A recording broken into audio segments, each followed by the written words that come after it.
প্যারাগুয়ের বিপক্ষে ভিনিসিয়াসের জোড়া গোলের দাপটে ব্রাজিল রাজার মতো ফিরে এসেছে। তাই তো এবার ম্যাচ শেষে মুখ খুললেন ভিনি, জানিয়ে দিলেন হঠাৎ এমন দাপুটে পারফরমেন্সের রহস্য কী, কোন কৌশলে পুরো ব্রাজিল দলের এমন কামব্যাক। তাই নিয়ে বিস্তারিত থাকছে প্রতিবেদনের বাকি অংশে। ব্রাজিলের জার্সিতে প্রথম ৩১ ম্যাচে ৩ গোল, কিন্তু আজ প্যারাগুয়ের বিপক্ষে ব্রাজিলের ৪-১ ব্যবধানের জয়ে একাই করলেন জোড়া গোল। ব্রাজিলের প্রয়োজনের সময়ে দারুণ নৈপুণ্যে দেখিয়ে জ্বলে ওঠার বার্তাটা দিলেন দলের অন্যতম সেরা তারকা ভিনিসিয়াস জুনিয়র। কোপা আমেরিকায় ব্রাজিল দলের প্রথম ম্যাচের পর বেশ সমালোচনার মুখে ছিলেন রিয়াল মাদ্রিদ উইঙ্গার। স্প্যানিশ ক্লাবটির হয়ে লিগ এবং চ্যাম্পিয়ন্স লিগ জিতে ব্যালন ডি'অরের দৌড়ে এগিয়ে থাকা ভিনিসিয়াসের এমন মলিন পারফরমেন্স যেন মানতেই পারছিলেন না ব্রাজিল সমর্থকেরা। সামাজিক যোগাযোগ মাধ্যমে বেশ আলোচনাও হয়েছে তাকে নিয়ে, কিন্তু সব জবাব যেন ভিনি প্যারাগুয়ের বিপক্ষেই ম্যাচের জন্যই জমিয়ে রেখেছিলেন। তবে শুধু গোল দিয়ে ভিনিসিয়াসকে বিচার করার সুযোগ নেই।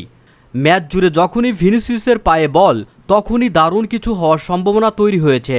গতি, ড্রিবল, পাস কিংবা শটে প্রতিপক্ষকে একাই কাঁপিয়ে দিয়েছেন তিনি।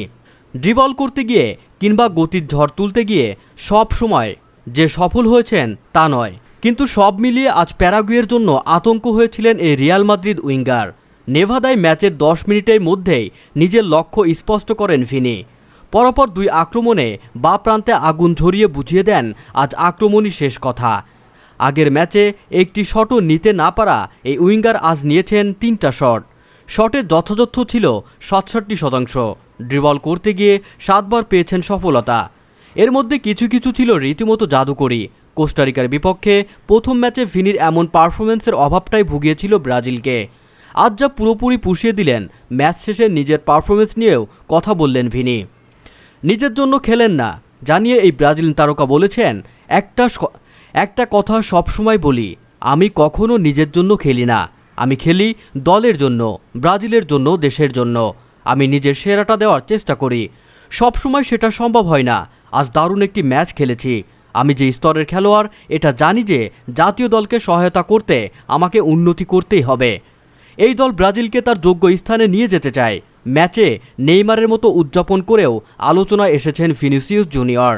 পরে ভিনির উদযাপনের ছবির কোলাজ ইনস্টাগ্রাম স্টোরিতে শেয়ার করেছেন নেইমার। লিখেছেন, আজকের জন্য অভিনন্দন।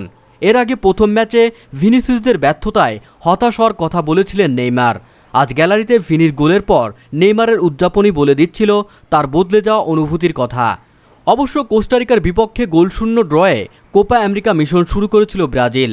তাতে কোয়ার্টার ফাইনাল নিশ্চিতে দ্বিতীয় ম্যাচের জয়টা গুরুত্বপূর্ণ হয়ে পড়েছিল দরিফাল জুনিয়রদের শিষ্যরা। কিন্তু এ ম্যাচের শুরুতে বারবার প্রতিপক্ষের ডি বক্সে গিয়ে যেভাবে বল হারাচ্ছিলেন ভিনিসিয়াসরা, তাতে আগের ম্যাচের পুনরাবৃত্তির আভাস ছিল। ৩১তম মিনিটে তো হতাশি করে বসেন লুকাস পাকুতা।